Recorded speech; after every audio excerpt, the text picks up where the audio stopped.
Hello again, guys, and welcome back to another episode of the GPWS. Talk tick, talk tick, talk tick. Well, now it's almost 12 o'clock and I'm here in a stew. Should I stay or go back home? I don't know what to do. One thing that I know for sure, that girl and I are through. Still hearing tick-tock, tick, tick-tock, tick-tock, tick, tick-tock, tick-tock, tick, tick-tock, tick. Talk tick, talk tick, talk tick.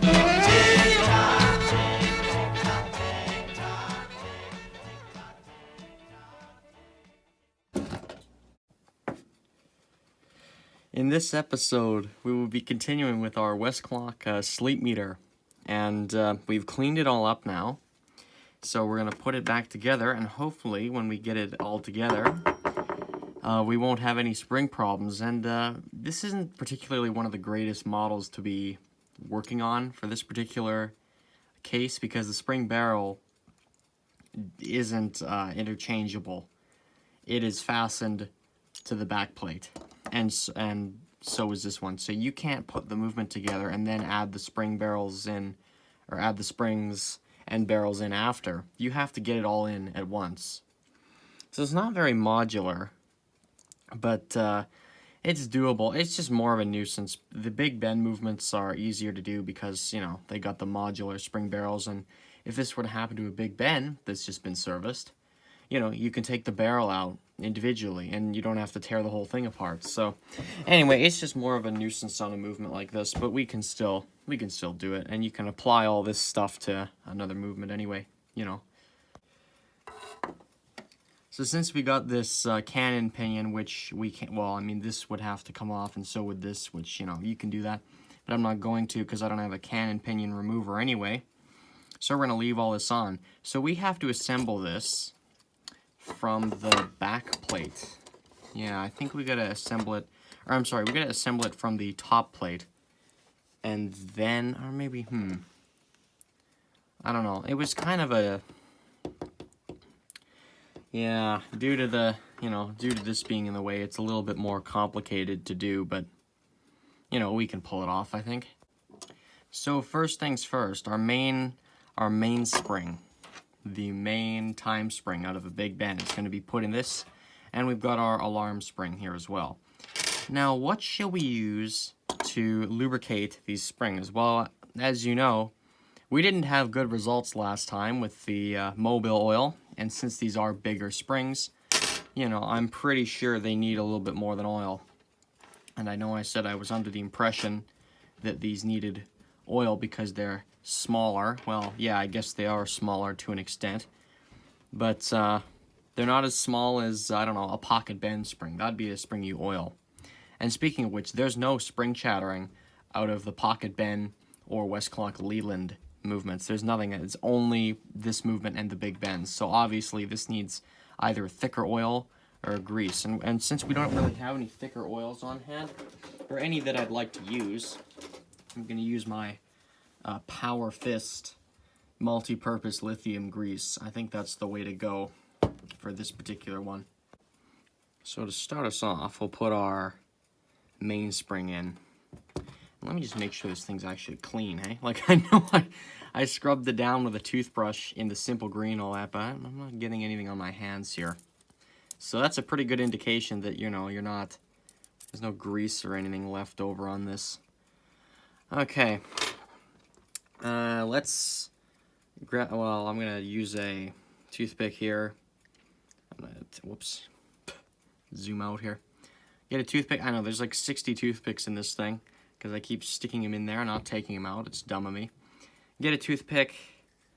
Avoid the hair, there's a bit of hair stuck in there. That's just fantastic. Avoid that. Don't get that in the spring barrel. Oh, sheep. Oh, no.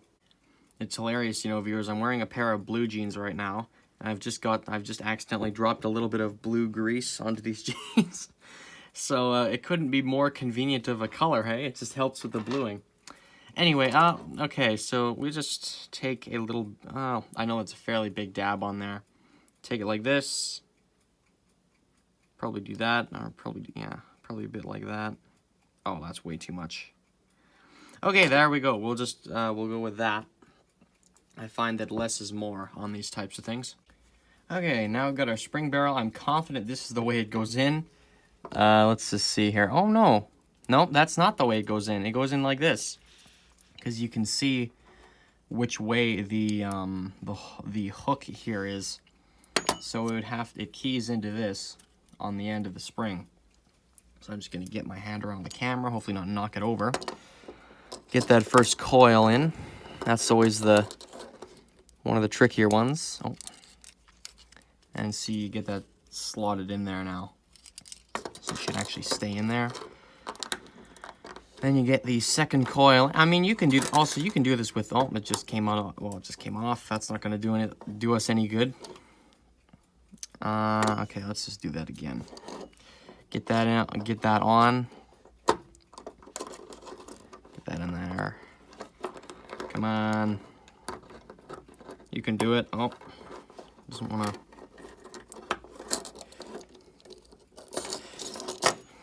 Sometimes this stuff fights you, viewers. Okay. I'll try now here. So you got to get it. So there's our hook, and here's our hole here. So we get that on the hook, and oops, go it around here. Actually, I'm gonna try this. I hope the spring might actually slide forward a little bit and catch itself on that hook if I just put it like this. And get it. Come on. Oh. If I get it, if I just push it. Oh, you can't really see what I'm doing, can you? Actually, viewers, I'm being a goof here. It actually goes on since, yeah, I've had this the wrong way around. The spring hooks on this way. As you can see, the hook is here. And I've been trying to put it on backwards, so that's my problem.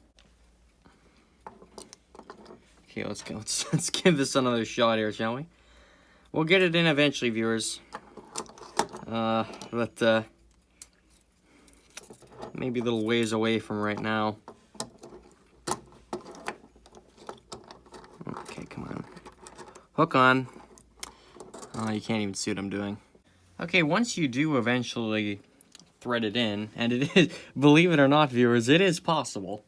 I know it may sound like a shocker to some of you, but I did get it in.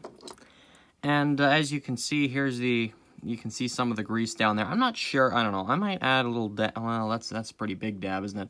I might take that off. Add a little dab here.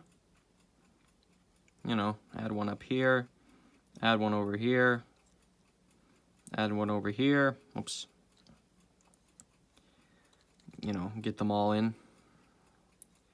Nothing really between the coils, though. I don't know if there's any. Try and get some in here. You know, you don't want this thing to be dry, so.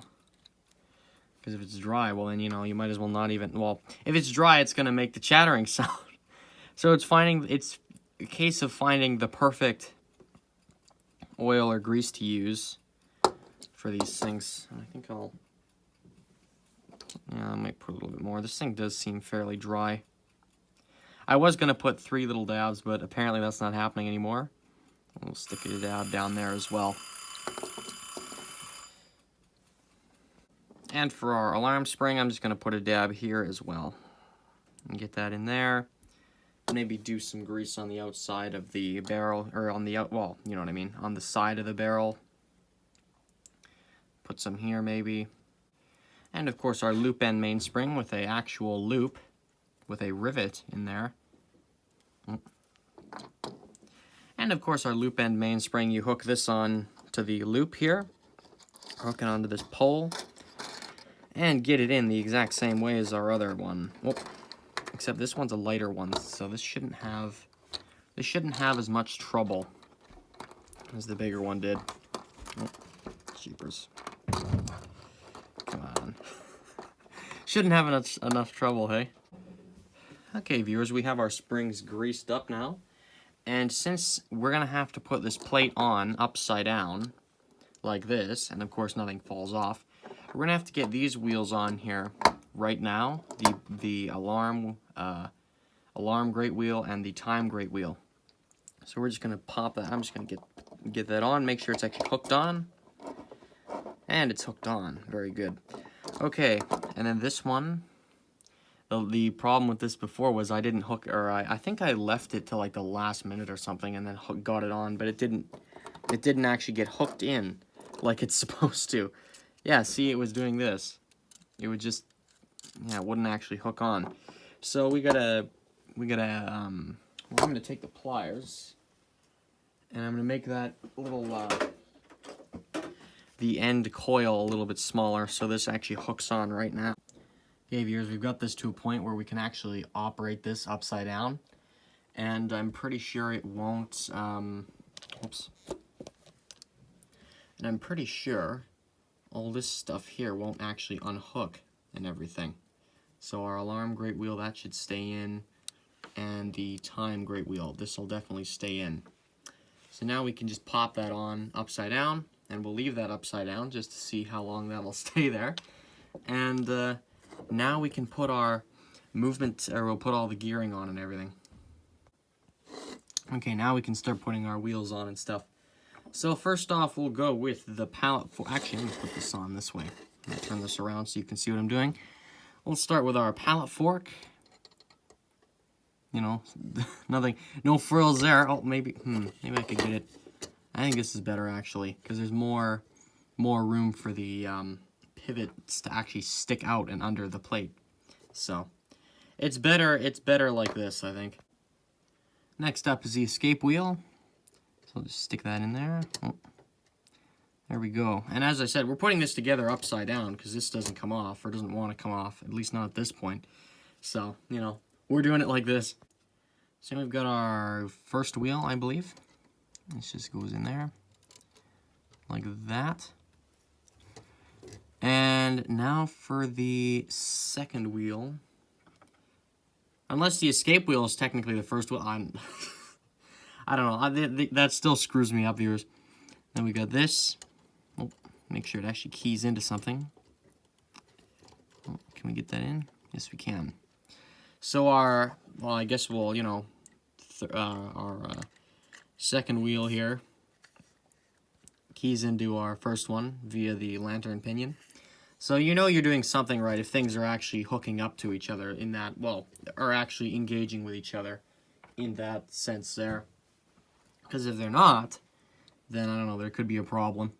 Actually, viewers, we've just made a mistake. If you've been following along, take this apart again. This hammer has to cut across under these wheels here. So we're just going to take this out again. I think this has to come off.